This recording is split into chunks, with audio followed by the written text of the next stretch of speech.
Become very comfortable. Close your eyes if you wish. Relax. We're going to do little exercise, little meditation exercise. This exercise is specifically designed to stretch that portion of your brain that is connected to interdimensional transformation. So, by doing this exercise, whenever you wish, you will, through this practice, hone the skill of becoming more sensitive to the idea of different dimensional frequencies, and will assist yourself, and by proxy, others, in making it easier for you to transition into a dimensional reality of a different frequency than your own. And that will aid and assist in any future contact. And also, of course, in any future growth of yourself with respect to connecting to other levels of your own consciousness or other levels of all that is. It's a very simple exercise, but it takes advantage of your ability to imagine and visualize those centers in your brain being very important in helping to co-create transitions of energy, shiftings of frequency. So, have fun with this whenever you do it, and have fun with it now. Just relax, take a deep breath in, and let it out. Take another deep breath in, and let it out. Take a deep breath in for the third time, and hold it. Hold it. Hold it. Hold it. And let it out. Now, just continue to breathe gently, slowly, calmly. Allow your body to relax. Forget the concerns of the day. Just allow everything that you may hear, smell, taste, touch, feel to be a part of the overall experience. Anything that is there belongs there. Invite it all in. And now, imagine in your mind's eye, in any way, shape, or form that your imagination so desires. There's no right or wrong way to do this. Whatever interpretation you wish to give this is fine, as long as it represents to you what we are saying. Imagine, picture, if you will, visualize, if you will, an equilateral triangle, any color, any size, doesn't matter, against any background, doesn't matter.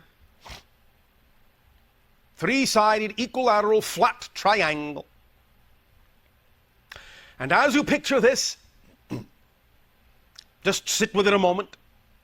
Just appreciate its geometry, its look, the material it may be made out of, the appearance it may have, whether sitting or floating, opaque or transparent, doesn't matter. Now, allow the picture in your mind to sort of push itself into a three-dimensional tetrahedral shape, a three-sided pyramid. Four-sided really, but not including the base, three-sided pyramid made of equilateral triangles. Take the flat triangle and in your mind push it out into a three-dimensional tetrahedral object. It can rotate slowly in front of your mind's eye if you wish.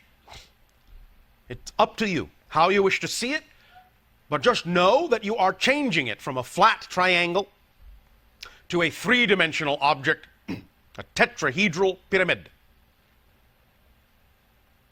Sit with it, appreciate it. Just get a sense of the difference between the vibrations of the two objects. And you can even go back and forth if you wish. three-dimensional to flat, flat to three-dimensional of the triangle. Just play with it. Push it in and out, back and forth, flat and solid. Back and forth, back and forth. Now, let that image fade. And in its place, allow your mind's eye to imagine and picture and visualize a flat square. Just look at it. Same thing with the triangle. A square, either straight on to you or at an angle, doesn't matter. Just know it's a square. And as you allow yourself to feel that image, play with that image, visualize that image, allow your mind to push it into a cube, a three-dimensional cube. See it expand into a cube. See one square face become 6. Let it rotate around. Let it do what it will do. Appreciate it, its color, size, material.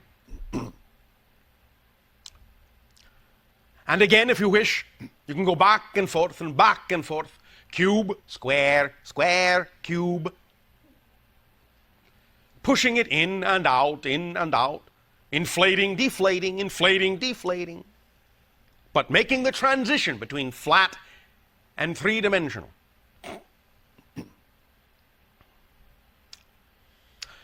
And now, allow that image, square and cube, to fade. And imagine, if you will, a circle. Flat circle. Again, however you wish to picture it, of whatever size, of whatever material, of whatever presentment. Picture it. Feel it. Relate to it. Look at it.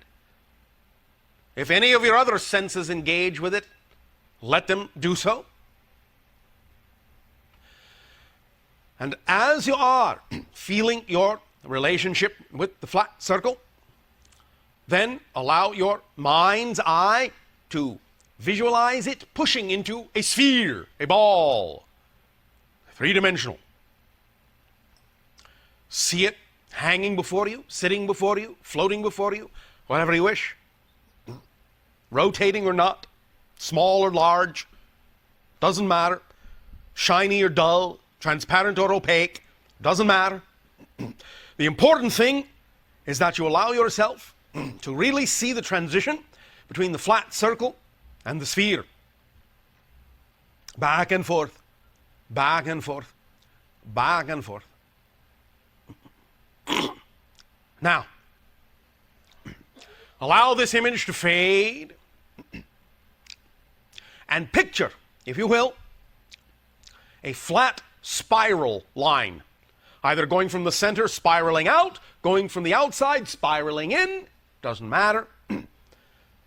It can have 3 turns, 2 turns, 4 turns, it doesn't matter. Just a flat spiral. Imagine it, see it, relate to it, feel it. It has a particular vibrational feeling, a particular sensation associated with it. And as you then see the flat spiral, allow yourself to picture, to visualize that you pull it into an elongated spring. So it is a spiral going upward. Stretch it out like a spring.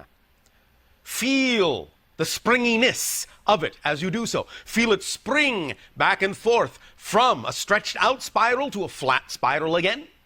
Back and forth. Back and forth.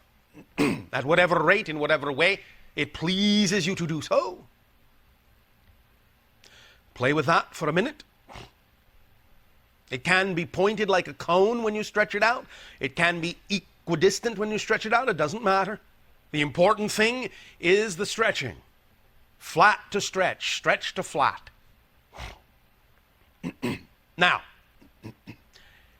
allow yourself, if you can, to picture the first 4 objects: the flat triangle, the flat square, the flat circle, the flat spiral, all together, floating around, sitting around, but somewhere near each other, so that you can see them all. Whether you have to turn to look at them, whether they are in the 4 directions, whether they're all in front of your face in one direction, doesn't matter. Just picture the flat versions of all of these things: triangle, square, circle, spiral. And then see them all balloon out into their 3D counterparts, filling up into the tetrahedral pyramid, into the cube, into the sphere, into the extended spiral. And back and forth and back and forth and back and forth like a little dance. Stretch and flat, expand and shrink. All 4 things simultaneously, one after another, doesn't matter, as long as they are all included.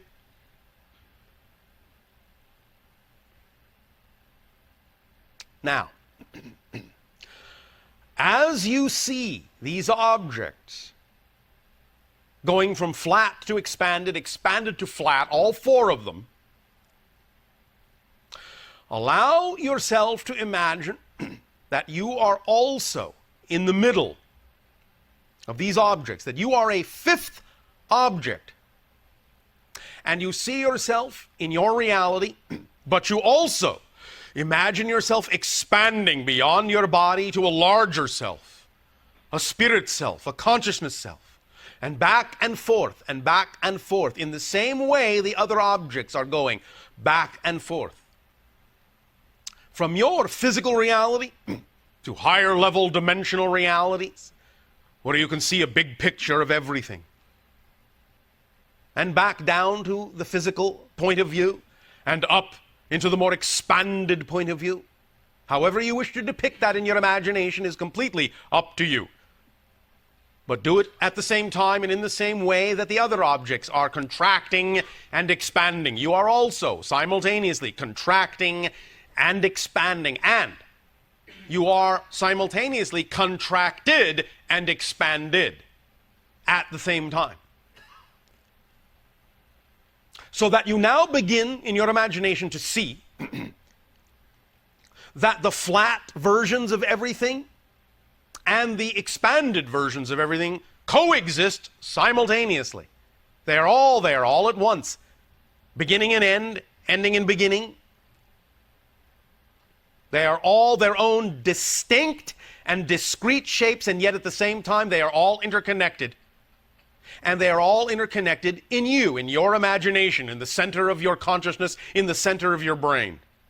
It is as if they are all projected outward from the center of your head. Projected outward into manifestation, into perception, into materiality. And then they all collapse back into your head. And then are all projected outward again. And collapse back into your head. And are all projected outward again. And expand outward into themselves, flat and expanded, flat and expanded. In whatever way your imagination desires to experience what I am describing, let it do so. And know that while you are imagining this, while you are picturing this, while you are visualizing this, that you are stretching that portion of your personality, that you are actually changing and transforming and rewiring the neurology of your brain to be highly capable of being more sensitive to different levels, different frequencies, different dimensions of reality, different dimensions of experience. And now let all of that settle within you. Take a deep breath in and let it out with the same kind of contractive and expansive feeling. Take a deep breath in and let it out. And take a final deep breath in and hold it. and feel the idea locking into you, changing your neurology, and let it out. Anytime you do this exercise, you will be stretching that portion of your consciousness to be more capable of forming links and bridges to other dimensions, other levels of reality, other frequencies of being.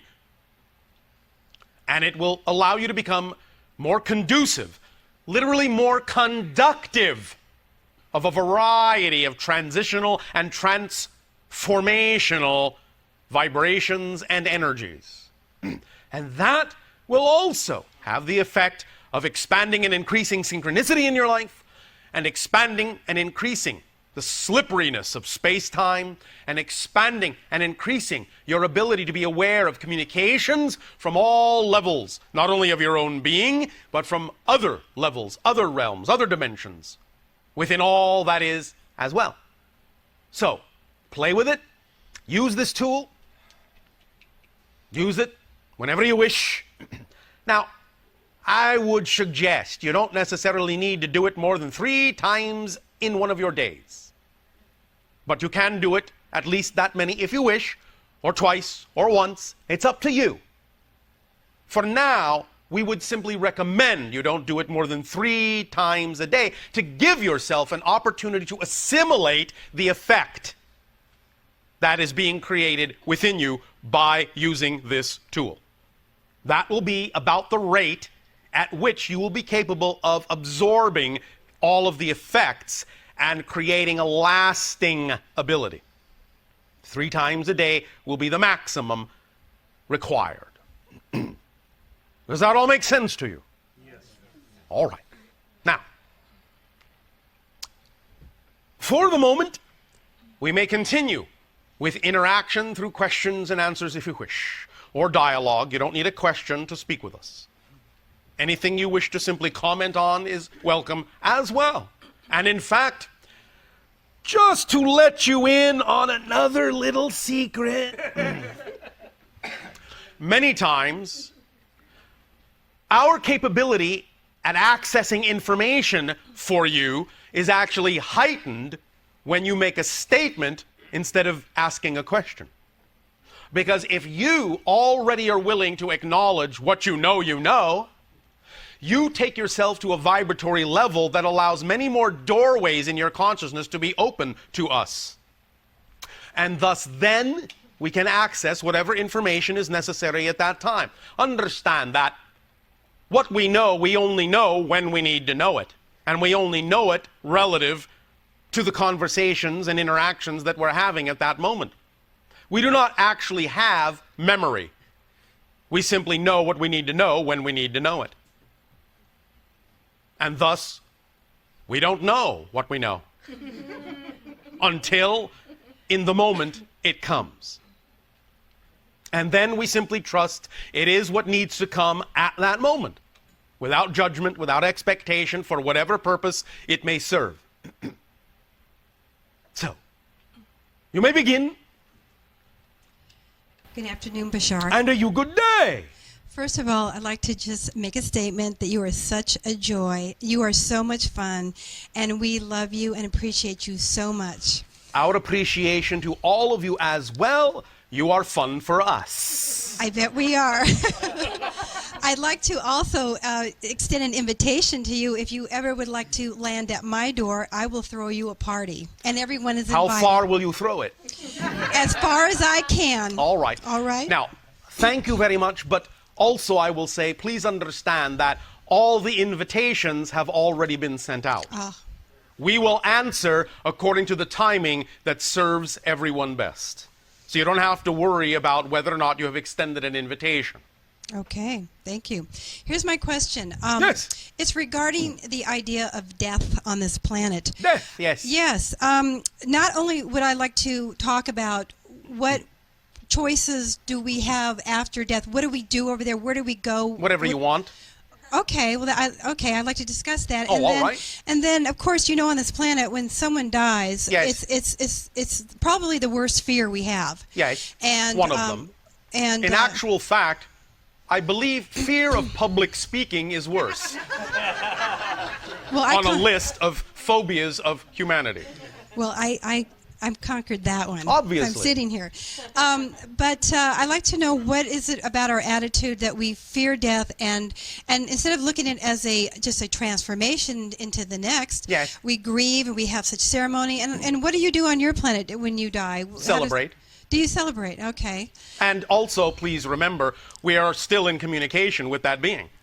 Yes. We understand there really is no disconnection. We understand it is just a transition, and we also have the ability to continue to communicate with them in their different state. Okay. So do you, of course.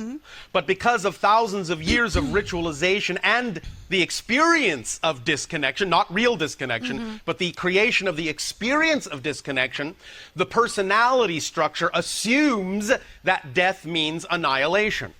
And so you mourn the idea. You are afraid in general of the idea because you think it's the end of your identity, when in fact it's actually the expansion into more of yourself. You become more of who you are in death. Physical reality, in a sense, is more like death than death is, because you place so many limitations on yourself.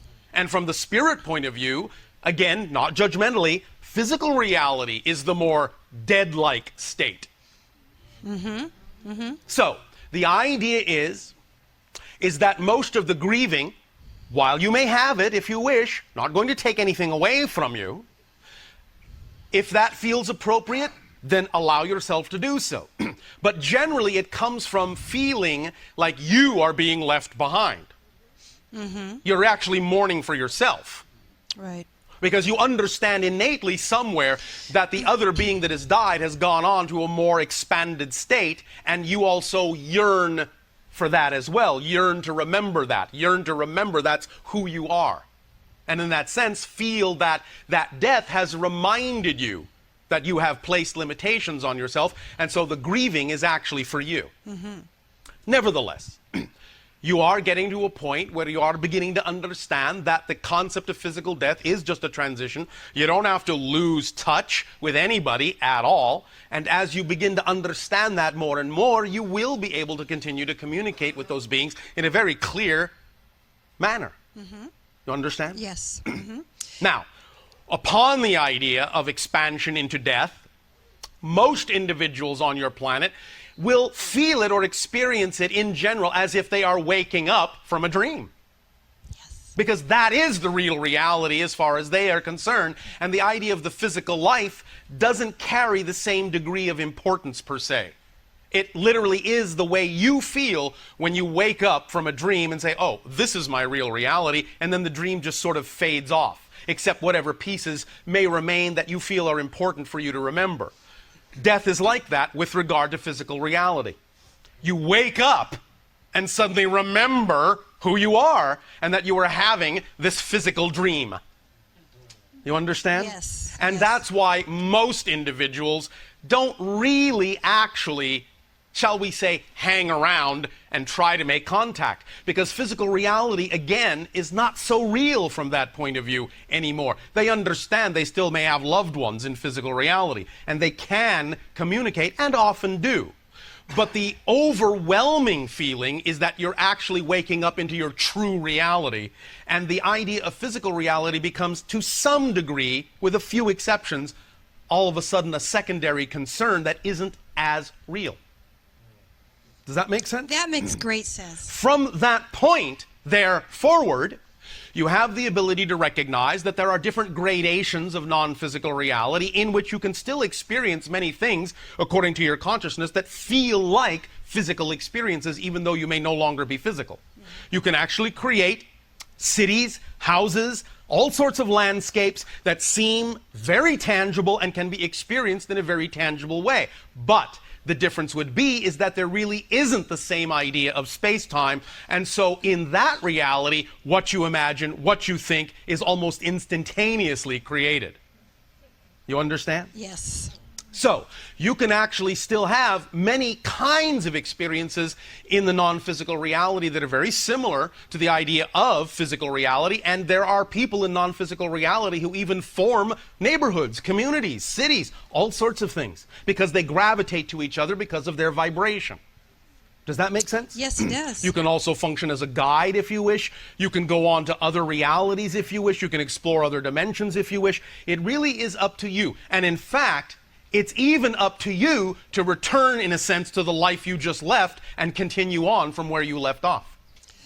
When you die, you still have a choice to keep on living until you make the choice to actually go all the way into non-physical reality. You actually are given the choice to simply go back and pick up where you left off and, in a sense, forget that you actually died, or maybe remember it as a dream, or just some funny kind of glitch in your reality that you don't quite understand how you made it alive through that accident, but obviously you did. Well, in fact, actually, you didn't. But when you died, you were still given the opportunity. Would you like to go back and continue? Yes, thank you, please. All right, there you go. And you pick up from where you left off on the other side of the accident, wondering and scratching your head how you possibly could have made it out of that alive. Well, again, you didn't. Many of you have died many times. You just don't remember. Right. But you are given an opportunity and a choice, even then, to pick up the life and keep on going. Now, in a sense, what you're actually doing is you're creating another parallel reality. But you're creating a sense of continuity to such a degree that it seems like it's the same life that you're continuing. It doesn't matter, in effect. You can still have the same ideas, the same goals, the same friends, same feelings, all of it. Although, of course, there's usually something left behind that makes you feel suddenly a little bit different than you did before when you go through an experience like that. You follow me? Yes. Is this answering your question sufficiently? Yes, very helpful. Thank you. Yes. Thank you.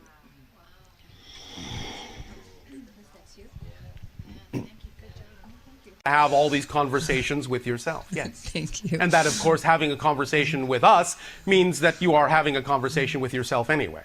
Thank you.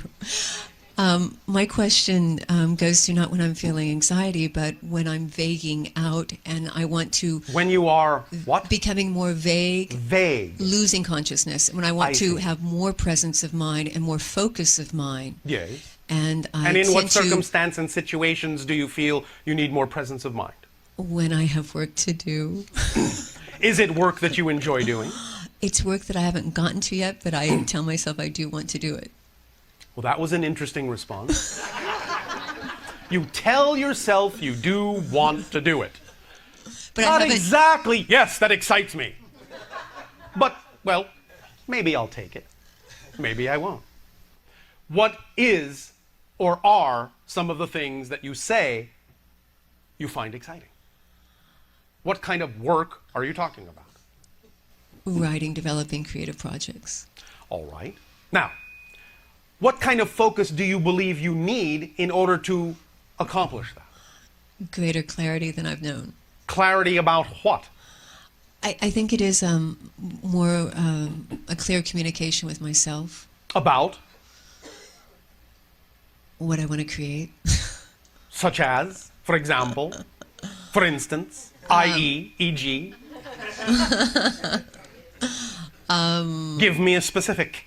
A screenplay, storyline, characters. Yes. And what do my you imagination, believe? I haven't had faith in my own ability. You don't have faith in your own ability to accomplish this? Yes, I think that's probably the bottom line. On what level do you feel you lack faith? Is it your technical ability? Is it your ability to conceive of stories or create characters? On what level do you believe you lack ability? Or all of the above? I think it's just a habit of... It's a what? Habit of... A habit? You remember our definition of a habit? Something you're not aware that you're doing. And when you're aware you're doing it? It's no longer a habit, it's a choice. Thank you. So you choose what? To be sleepy. I choose to be sleepy so I don't have to face the fact that I believe I may be a no-talent hack. Yes. Did I hit the nail on the head? Yes. All right. Who Who cares? So what? How many movies are created on your planet by no-talent hacks? Most. I know you don't want to be one, and I'm not being judgmental, I'm just pointing something out. All things serve a purpose. If you have an urge to tell a story, then whatever it is you believe you need to do to give yourself the talent, skills, abilities to do so, and you believe in that sense that the story must be told, will find an audience. For everyone who believes that they have a story to tell, there must by definition be an audience who needs to hear it. Otherwise, you wouldn't be inspired to tell that story. As we have said again by analogy, there are no one-sided coins. If you have the head, the tail has to be there, or there's no coin. So if you exist in your reality and you feel an urge to tell stories, there must by definition be people who want to hear the stories you have to tell, or you would be inspired to do something else. Do you understand that logic? Yes. So, don't hold back. Tell your stories the way you want to. If you feel you need training, then of course there are many classes you can take in screenwriting to improve your skill level. But tell your story. Don't hold back. You're depriving the world of your gift, the gift of you. However you manage to tell them, whether it ever be that it is accomplished in screenplay or movie form, the very process you're going through is in and of itself a story. And by sharing that today, you are telling a story of your particular process, your particular adventure, your particular life. But the point is if you have the urge to tell one strongly, there will be by definition someone who needs to hear it, even if it's only one person. The idea is to understand what your motivations are for doing so. If you're doing it because that's who you are and you just have no other choice, that's the state to be in to do it. If you're doing it because, well, if I make movies, I'm going to have fame and glory and cars and houses, then you may not really be focused on the idea of the real reason to tell the story. You may be, in your language, putting the cart before the horse, getting the details ahead of the whole picture. When we talk about doing what excites you, we guarantee, not because it's from us, but because it's from creation, we guarantee you will be supported in whatever way you really need to be supported in the doing of that thing. Even though it may not always immediately be the way your mind thinks you should be supported. But the point is, the only reason to do a thing is because you just can't imagine doing anything else. Because it's really who you are, and you're giving of your true self, no matter whether you ever get a response or not that you know of. You're doing it because you have no choice but to do it. And that's what makes it powerful. Let me explain something else to you all about impact. No matter what you do, no matter what creative endeavor you do, you already have all the impact you will ever have on everything. You already have 100% impact on your world just by the fact you exist within it. Anything you create will not create more impact in your world than you're already having just by existing. When you do the things that give you joy and creative expressions that you put out in your world, those things don't create impact. They create more ability to perceive the impact you're already having. Big difference. You don't have to worry about having an impact. You will never be able to have more impact than you already have just by the fact that you exist. And the impact you have just by existing is already 100%. You belong. You are part of creation. You have all the impact you're ever going to have on creation just because you're part of it. The things you do that give you joy are your way of creating an opportunity to experience, and for other people to experience the impact you already have. Remember, as I said, the only thing that's really real is experience. So go through the experience of writing your movies however you wish to. However you take yourself through it, it's the experience that counts. Allow yourself to understand that if you have the urge to do so, then that's who you are at this moment, And there's no other reason to do it. Is this helping? Yes. Are you sure? It's my getting past my initial inertia. But inertia is just the product of your belief systems, of what you think is going to happen. Let me ask the question this way, and this is also a good exercise to do if you're having difficulty getting in touch with what your beliefs might be, what your fears might be. Take it to the extreme in the negative direction. And ask yourself, well, if I did follow my joy to the fullest, if I did put my passion out there, if I did take action on all the things that give me joy, what am I afraid would be the worst possible thing that might happen? Actually go in the negative direction and ask yourself, am I afraid there might be a worst possible scenario? It might be one thing or another. All right, yes, if I'm going to put myself out there, I might find that I actually am a no-talent hack. And then what would I do? But you see, that's just a belief. It's just a belief. It's not empirically true. It's just a belief. And the idea is to understand that if you have the urge, you have the urge for a reason. Now, the reason may simply be that you need to go through a process that will turn you into the person you really want to become. But that's reason enough. The idea is to drop all the other expectations and all the other reasons for why you think you should do it, and just do it because you have no choice, because it's who you are, no matter what the outcome, no matter what the consequence. And if you do it that way and approach it from that state, then it will always give you a beneficial result, even if the beneficial effect is not exactly what your mind thought it ought to be. Make sense? Yes. And that's the only reason to do anything in your life.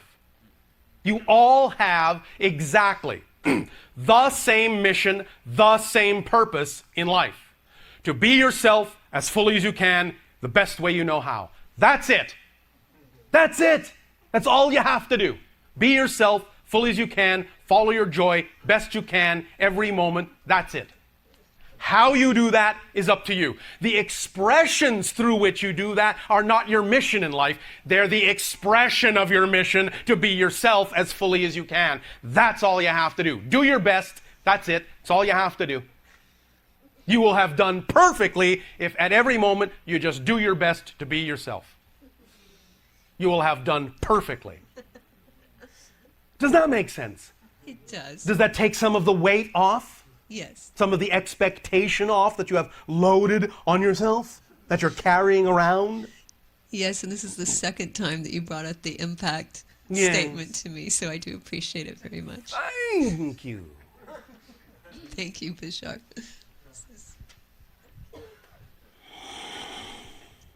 I have 2 or 3 questions, if I may. Please. We will see. But first of all, what happened to hello, good day? Greetings. I'm so pleased to be Thank here. you, good day. Keep Very- it light, keep it light. Remember, if you want enlightenment, just lighten up. Well, that's actually my question. Thank you. What's the next one then?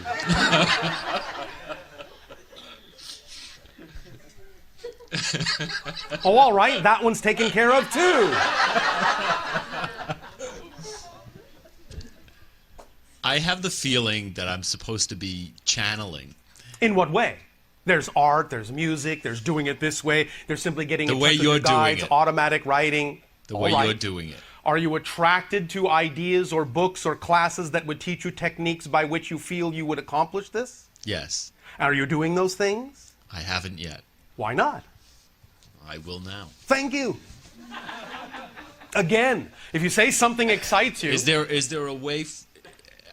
is there a way that works best for you? No. Is there a way for you to tell me if it's something that I've arranged before this lifetime that I'm to do? Does it make a difference whether you arranged it before this life or in this life, in terms of its effect in your life? No. Then a difference that makes no difference is no difference. Okay. Yes, I hear you. Oh, all right. Thank you. I've been getting some Yes.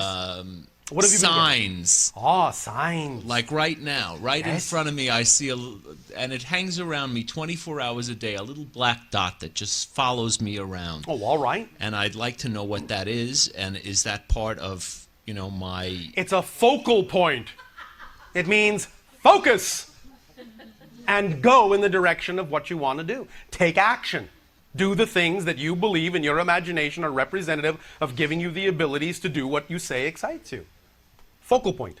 Go straight to that point. That's it. That's all you have to do. Keep moving in that direction. Follow the path of excitement. Excitement is the thread that leads to all other things that contain excitement. No matter how it looks on the surface, no matter how it appears, if it contains the highest amount of excitement out of all the things available to you to do at that moment, that's the way to go. Focal point. Focus on the thread of excitement and follow it. That's all you have to do to always be exactly where you need to be, when you need to be there, interacting with exactly whom you need to interact with at that exact moment. That's all you need to do. Follow the thread of excitement. Focal point. The electricity that sometimes appears to me and fills up the room where I'm in. Guys. Do you have any, could you give me any understanding as to what that is? Yes, well, again, understand that you all give off electromagnetic energy with every beat of your heart. You are all electromagnetheric beings in that sense. You're seeing more expansive spirit. You're understanding that the electromagnetic field encompasses, in that sense, all ideas that you contain and touches into all other ideas and connects into all other avenues in your reality. It will bring you the information you need synchronistically when you need it, and you can impart information along those lines when you need it to others. Now, I will also give you a little bit of what might be called a trade secret with regard to the idea of channeling in this fashion. Many people, when they begin to learn to channel in this fashion, be it that they're again bringing through their own higher selves or connecting to another entity, doesn't matter. The idea is that it's still the idea of, and here we go back to the electricity, it's still representative of the completion of a circuit. And when you are, let's say, in a room by yourself learning to channel, it doesn't really complete the circuit in exactly the same way as when you actually allow someone to ask a question through you. And that question opens a gate that then allows you to connect and bring the information down and out that you need to. So if you're going to practice channeling, practice it by actually doing it with people asking questions to give you the practice to open that circuit and allow the informational connection to be made through you. Yes. Does that make sense? Yes, very, very much so. Does that help? Yes, a lot. Well, thank you. Thank you so much. You are so welcome. The other thing that if I may ask you is... oh, wait a minute. May I ask you? All right, you may. Since you asked so politely. I've been noticing a pattern in my life, and it's been going on for more than 25 years, and it has to do with suffering. Suffering. And I've done a lot of spiritual work. In what specific way are you noticing a pattern of suffering? How does it represent itself? From the moment I wake up in the morning, and Yes. I just, as soon as I become conscious, Yes. I feel an internal pain, a suffering in my moment-to-moment experience. All it's right, an all ill right. at ease. Stop. What you need to understand, as we said, is that you have chosen a certain kind of experiential path that allows you to expand and connect to the world in a way so you can be of assistance in helping the transformation. What you are experiencing is an empathic connection to the suffering in your world. You can allow yourself to have objective compassion without taking it on yourself. Correct. You understand? Yes. So, in the morning, when you go to sleep, when you wake up, when you go to sleep, allow yourself to get in touch with simply the idea of unconditional loving compassion for all the things that all the people in your world have chosen as their path, their experience, their process, including yourself, and wrap that all up in that loving compassion like a blanket, like a pair of loving arms. Wrap it all up. Take it to sleep with you, and when you wake up, allow yourself to simply burst forth with the compassion for all the things the people on your world have chosen to do as spirits in physical reality. Allow the empathy to remain, but allow it to remain in you as compassion. and wonderment for the beautiful choices that everyone has made that come together to form this incredible world you have co-created together. Feel it as compassion, wonderment, awe, gratitude, and appreciation, and allow it to change the nature of exactly how you are taking it on. All right? I'm not. I hear what you're saying to me, and I'm still. I understand as far as other people are concerned, but Yes. but for myself, when I notice that I'm in this mind, it's not even a mindset. It's like like the same as my heart beating. I just Yes. feel this incredible pain, and Yes. it's within myself. And when I've asked myself why, Yes. what's the learning, I allow myself to feel the pain. I Yes. don't resist it. I go into it. Yes. I experience it. Yes. But I mean, it gets to a point where it's like enough already. But is it enough? Yes. Are you Yes. sure? Well, yes, absolutely. Let me ask you this penetrating question. Anything. How do you believe it might serve you to allow it to remain in that way? I'll rephrase it. How do you believe it might serve at all for it to remain in that way? At this point, Use your imagination. I feel I've gained all the wisdom there is to gain from it. Then it would stop. If that were true in your belief system, it would stop. Let's take what is for what is. Okay. If you're still waking up with it and you're still experiencing it, you obviously don't believe you've gotten everything out of it. So how, That's what- using your imagination, do you believe it still serves you to maintain that experience? Use your imagination.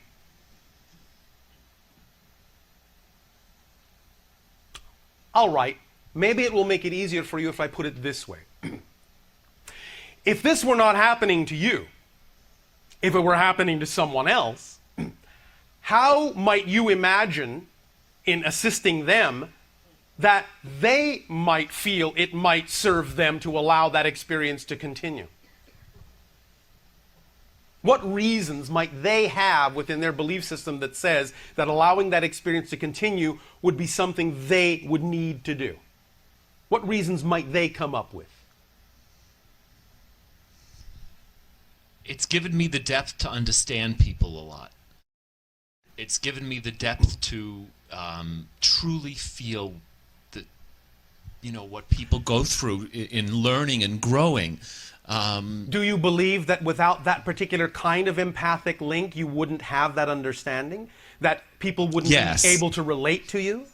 I Or believe, you wouldn't be able to believe- relate to them? I believe that if I had not gone through the suffering that I've gone through in my life, that Yes. I would not have the capacity to help other people. Then do you believe that there is still something else to learn in order to expand that capacity? That requires that you continue to feel the suffering in that way? No. Are you sure? Yes. Then stop. I know this seems to be oversimplistic. Stop. I would love to stop. Then stop. But how? It doesn't. It seems to be something that's controlling me that I'm not controlling. All right. Now again, do you understand that's not possible? No. Do you understand that when you say it seems to be something that's controlling me, that is an experiential belief based on a definition? Because nothing can really control you. Do you understand that? I understand it, but go tell that to the moment-to-moment experience of ill at ease, pain, and suffering. Go tell that. It doesn't. You go tell I that do. to that moment. I have. I do. I have. Yes. And it continues. yes. And what are you getting out of it continuing? Don't say nothing. You're getting something out of it or it wouldn't continue. This is simple physics. You're getting something out of it or it wouldn't continue. What do you imagine you might still think you're getting out of it by allowing it to continue? Sounds like you're getting some help. You say you wish to channel. I'm deeply asking myself right now. All right, one moment. There is. One moment. You say you wish to channel, yes? Yes. Now's your opportunity. Now's your opportunity. You have given yourself a quandary, conundrum, dilemma that seems unsolvable. Why? To push yourself into a corner and to break through to another level. This is what we call the watermelon seed analogy. And to some degree, that's also what the little dot's all about. Watermelon seed analogy. What does that mean, Bashar? I'll tell you, thank you. Just as you have on your planet this idea called the little watermelon seed, if you take a seed between your thumb and forefinger, and let's say the seed wants to go up or wants to go down, but you're squeezing it from above and you're squeezing it from below, it cannot go in either of those directions. So what's it got to do? It's got to shoot out in a new direction it heretofore didn't even know existed. It's got to move in a new direction because it's forced to. By putting itself in a corner it cannot break free from, other than to go in a direction its mind heretofore couldn't conceive. And that's what you're trying to explore with regard to the idea of channeling. You're about to open up to a dimension of reality that you're uncertain of in terms of its qualities, quantities, and where it's going to take you. You're pushing yourself in your own way into a corner where you absolutely have no other choice but to go in the direction of opening up to something bigger and not being afraid of it, and really letting it come through and really letting it do its job.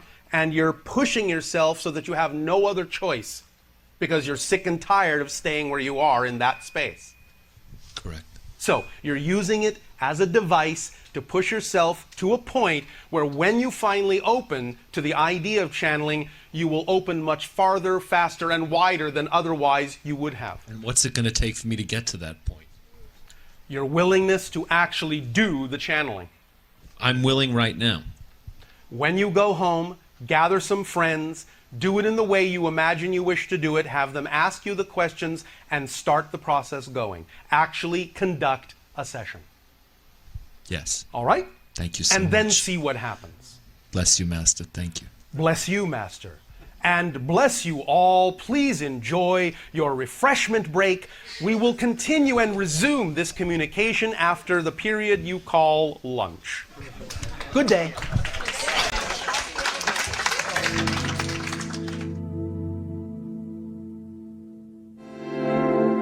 Machinery if you need to. I think it's not working, so I just speak loudly. Testing. Hello? Is that working now? Okay. I want to thank you and Alan very much for making this possible for us to be with you at this time. We thank you also, all of you, for making it possible for us. It's been this isn't what I came to say, but it's been very difficult for me All right. being here on this planet. Yes.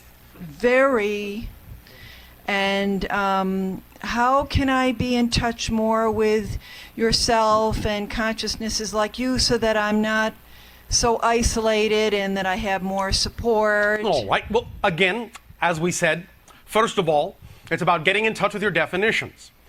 Stop defining yourself as isolated because you're not alone. Right, I'm sorry. No, You taught that already. please, you don't have to apologize. Okay.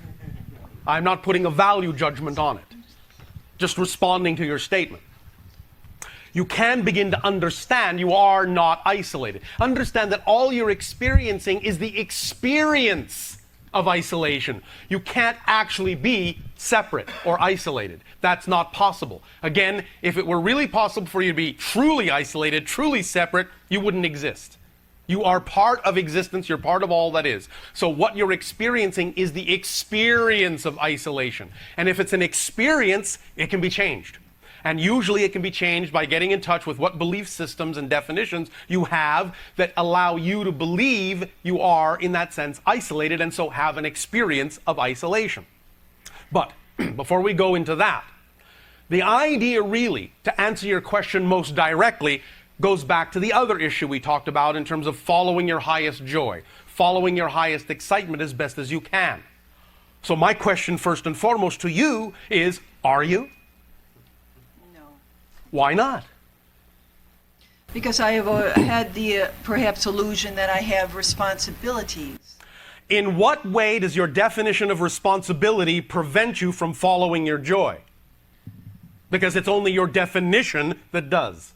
I guess it was my concern about what was going on and trying to... Can you be more specific? I know that my words are full of conflict in all of the things that you have said we should let go of. So, Not should, okay, here we can go. choose to. Can choose to let go of. Yes, it's up to you. There are no shoulds here. Right. If you really, really enjoy being miserable, please continue to do so. Please. Please do not stop on my account. I would never want that for you. What happens if you have problems doing that? How do you just... You need to get in touch with the definitions that are creating the experience called a problem. Let me explain it to you this way. All humans, without exception, are motivated by one thing and one thing only. This is simply the human psyche, the human personality structure, the consciousness of the physical human being. Your motivations for what you choose are one thing only. You will always, unerringly, automatically, immediately, without question, without hesitation, always move in the direction of what you define as more pleasurable and move away from what you define as more painful. Big key here. Because if you actually keep choosing to do things that are seemingly painful, and know you could be choosing to do other things that you think should be more pleasurable, the question is, why don't you? If you don't, that can only mean one thing. You have a definition about the thing that you are choosing that says it is less painful than the other choice. As painful as it might be, you have a definition that says it's less painful than the other choice. So many people on your planet, when they say, well, yes, I understand, I could be choosing this, and it seems like that would be the more pleasurable thing to do, so why don't I move in that direction? That means, that tells you right then and there, very clearly, that you have a definition, you need to find out what that definition is you've bought into that would be attached to that thing that would make the thing that is more pleasurable actually seem to be the more painful choice than what you're already doing. For example, I understand this is a simplistic example, but perhaps it will illustrate the point because it's a common idea on your planet. Many people, when they are being raised on your planet, are told, you're not really successful unless you make a lot of money. Now, they go, oh, all right, well then I'll make a lot of money. At the same time, they might also be taught, love of money is the root of all evil. Oh, well, what do I do with that? Now I have two completely contradictory belief systems to assimilate. How do I do that? Well, let's just say that for one reason or another, you really bought into the idea that love of money is the root of all evil. Well, if that's what's going on in your unconscious or subconscious mind, and you may not even know that it's there, then anything you do to move toward the idea of making money will automatically be self-sabotaged. Because if the stronger belief is, if I make money, I'm evil, and I don't want to be evil, I will do everything in my power to avoid making money. And that's the circuit you will create. Do you see where we're going with this? It's your beliefs. It's totally your beliefs, and the idea is that you have to find out what the definition actually is. Because when you identify it, when you identify what the belief is and see where it's attached in your motivational structure, as soon as it becomes transparent, it's gone. It's gone. It no longer influences you unless there's another belief that says you should keep believing that. And then that's another belief you would need to get in touch with and find out why you would have that. But the basic question is this. If you keep choosing to do things that you say are not pleasant, and you have attached the idea of a definition to it in the way we have just described, what that fundamentally translates into is you're saying that to do something that is not pleasant for you actually serves you better than any other choice you could make. You believe it serves you. If you get in touch with the definition of why you've defined that that is serving you more than any other choice, then it will become transparent how you have attached a definition to it. Once it's transparent what definition you've attached, it will go away. You'll feel the release. You'll feel the aha moment within you. You'll let it go, and will automatically start replacing it with a belief that works for you, and will automatically find yourself being motivated to move in the direction of the thing you prefer because you no longer have a negative belief attached to it. How do you get in touch with that definition? How do you By literally asking yourself questions. What would I have to believe is true for me to keep choosing something I don't prefer? You have to ask yourself these questions and take yourself through an honest self-assessment of really using your imagination and your intellect and your emotions, your intelligence, to find out what would I have to believe is true about me relative to this situation for me to choose something that empirically I know is not what I prefer. And when you begin that process of asking those questions, what that belief could possibly be, your imagination will guide you.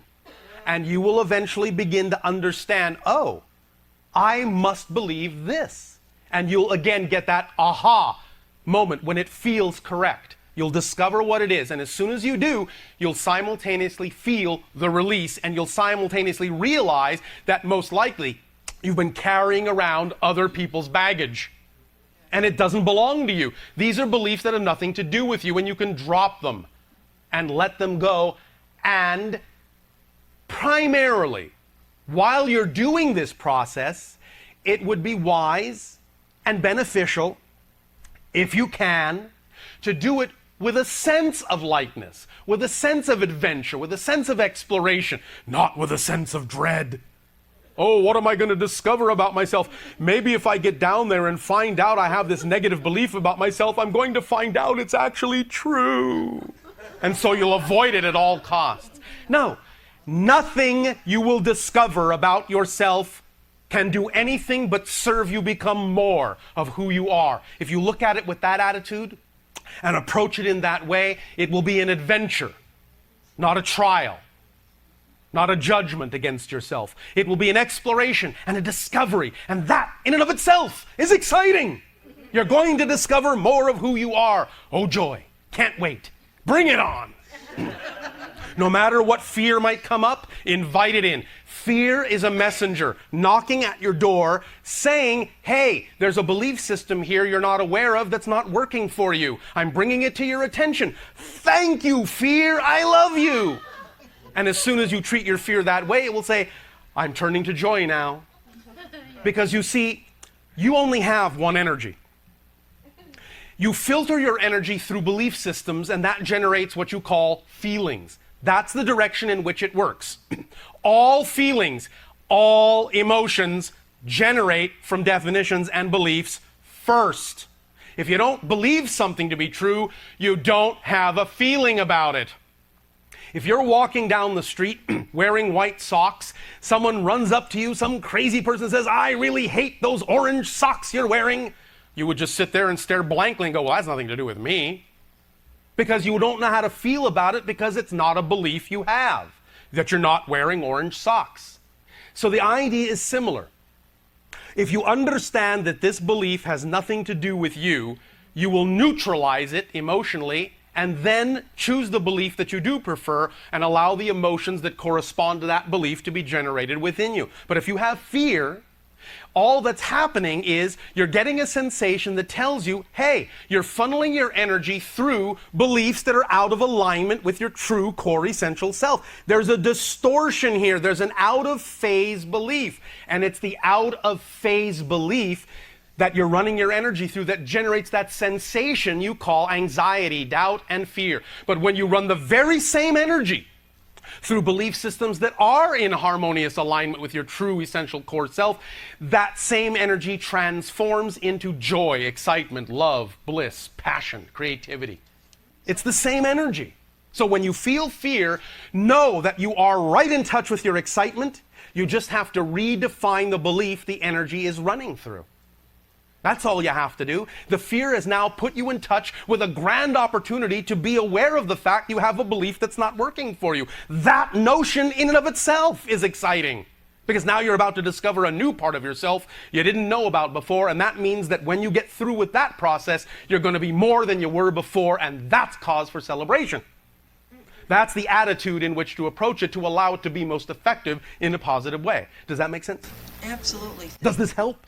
Very much so. Thank you. You're very welcome. Does that suffice? Yeah. May I ask you one more question? Well, that was a question. So I suppose you can. Thank you. I have 2 children. Yes. I'm concerned about the effect of all this technology and the computers and what seems to be, again, after after hearing what you had to say, yes, listening to myself is like, I feel kind of silly. That's all right. Because I realize the limitations of the words and the way that I'm describing It's everything. really just all about what kind of relationship you teach your children to have with these things. It's not about the things themselves. Well, I have one child that picks programs that I perceive. Again, I know I'm not supposed to do this. No supposed tos. I did You can perceive- recognize something that might be actually energetically detrimental without judgment value. Okay. That I perceived, and may I request that this not be moved while I'm talking, please? Okay. Okay. I would really appreciate it if, yeah, please just leave it like it is. I'll hold it, okay? Thank you. Because having a flying object in front of me while I'm trying to concentrate is a little distracting. You were talking about Okay. your relationship with technology, after all. Yes, you're absolutely perfect. Thank you. Synchronicity. You see? Perfect. Thank you for being my messenger. Yes. Oh, kiss it. That'll be better. Oh, all right. Maybe Yes. that's part of it right there. Maybe that takes care of it. I don't know. In the previous. The idea is to have a conversation with your child about the consequences of interacting with things that are symbolic of certain kind of energies, and to really enlist the child in that conversation in understanding the preference the child may have for the kind of consequences that go along with dealing with certain kinds of energy. Well, Does that make sense? Absolutely. I have one child, though, that becomes like almost addicted to getting on the computer. She goes crazy if she gets disconnected from it, and it becomes this All right. desperate. Then again, you see, What is first that? of all, of course, obviously, what you're getting is the consequence of a foundational relationship between you that's been going on for some time. So it may take a while for you to unwind this and retrace the steps of all the different kinds of belief systems your child has been fed from you. You understand? Yes. All right. But you can both go through this journey and this process together. Again, you brought up the perfect example and the perfect word, and remember that we talked about this a moment ago. The idea of what does disconnection mean? And is she really disconnected? It may appear that she's disconnected in one way, but you could have a conversation that begins to allow her to appreciate the idea that she's connected in so many other ways to so many other things you may not have allowed her to be aware of before now. And you can expand her appreciation of the idea of what connection is all about, so that there can be different expressions of it at different times that work harmoniously together, instead of just assuming a narrow definition of, if I'm not connected here, I'm not connected to anything. You follow me? That's one possible approach you could have in a conversation, is begin to examine the definitions of what connection and disconnection really means, and why, what belief system the child has about what that so-called experience of disconnection actually means. When you find out what the child deep down believes is happening to her in that experience of so-called disconnection, you'll begin to get an understanding of why it means so much. And by getting an understanding of why it means so much, you'll be able to help her redefine herself so she doesn't have to react to it in a negative way. You understand? Yeah. Because you can allow her to understand there are different ways to connect to different things at different times, and that she doesn't have to worry she's going to miss out on something, because you are infinite, eternal beings. What's your hurry? What's your rush? You're connected to everything all the time anyway, in a variety of different ways. And that one symbol that your society says represents a particular kind of connection isn't the only way to make those kinds of connections. But it's an opportunity to get in touch with what belief system she may be holding on to about what that experience means for her, so you can really explore together how to change those definitions. Okay. Does that make sense? Absolutely. Thank you very, very much. You are very, very welcome. Thank you. Thank you. Would anyone else like to ask a question?